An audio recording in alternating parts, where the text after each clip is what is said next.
بسم اللہ الرحمن الرحیم۔ خدا کا غلط تصور۔ کچھ عرصہ قبل ایک افسانہ پڑھا کہ ایک صاحب کو راستے میں ایک بزرگ ملتے ہیں۔ وہ صاحب بزرگ کے ساتھ اچھے اخلاق سے پیش آتے اور ان کی مدد کرتے ہیں۔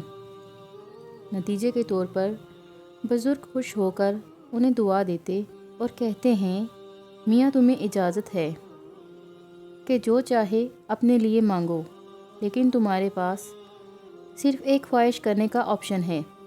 کافی سوچ بچار اور بیوی سے مشورے کے بعد وہ صاحب ایک خواہش کرتے ہیں کہ وہ جسمانی طور پر جیسے ہیں ہمیشہ ویسے ہی رہیں اور ان کے جوان بدن میں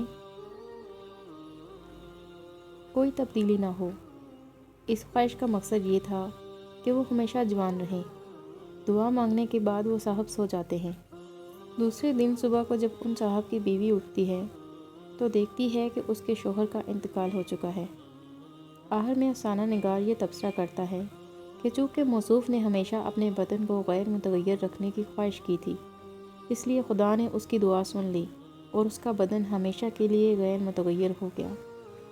اب اس افسانے کو پڑھ کر ایک ایسے خدا کا تصور پیدا ہوتا ہے جو سوچنے اور سمجھنے کی صلاحیت سے عاری ہے، اور وہ صرف ظاہری الفاظ کو سن کر فیصلے کرتا اور بات کی تہہ تک پہنچنے کی صلاحیت نہیں رکھتا ہے۔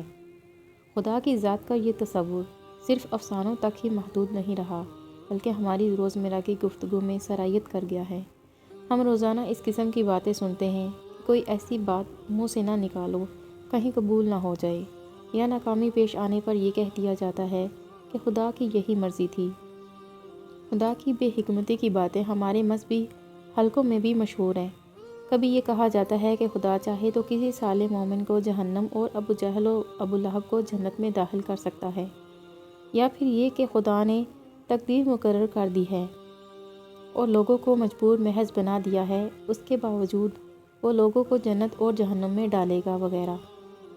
اس کے برعکس ہمارا یقین ہے کہ اللہ کی ذات ہر عیب سے پاک ہے۔ چنانچہ یہ کس طرح ممکن ہے کہ وہ حکمت سے عاری ہو؟ اللہ کی ایک صفت ہے الحکیم، اس کا مطلب صاحب حکمت، عالم، دانا، دانشور، باشعور ہستی کے ہیں۔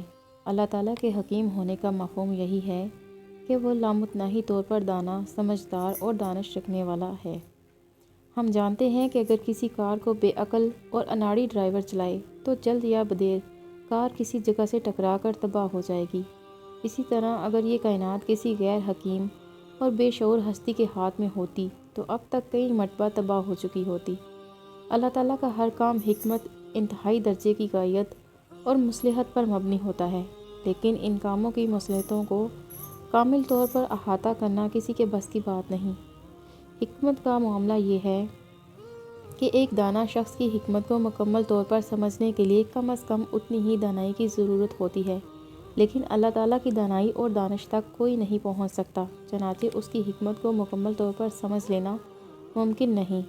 چنانچہ زلزلوں سے بستیوں کا اجڑ جانا، انسان کی معذوری، کیڑے مکوڑوں کی تحریک اور دیگر سمجھ میں نہ آنے والے کاموں کی کوئی نہ کوئی حکمت ہے۔ اس حکمت کے ایک پہلو کو اللہ تعالیٰ نے قرآن میں حضرت موسیٰ اور حضرت خضر علیہ السلام کے واقعے میں سمجھایا ہے، اسی لیے اس دنیا کی بہت سے امور سمجھ سے باہر ہیں۔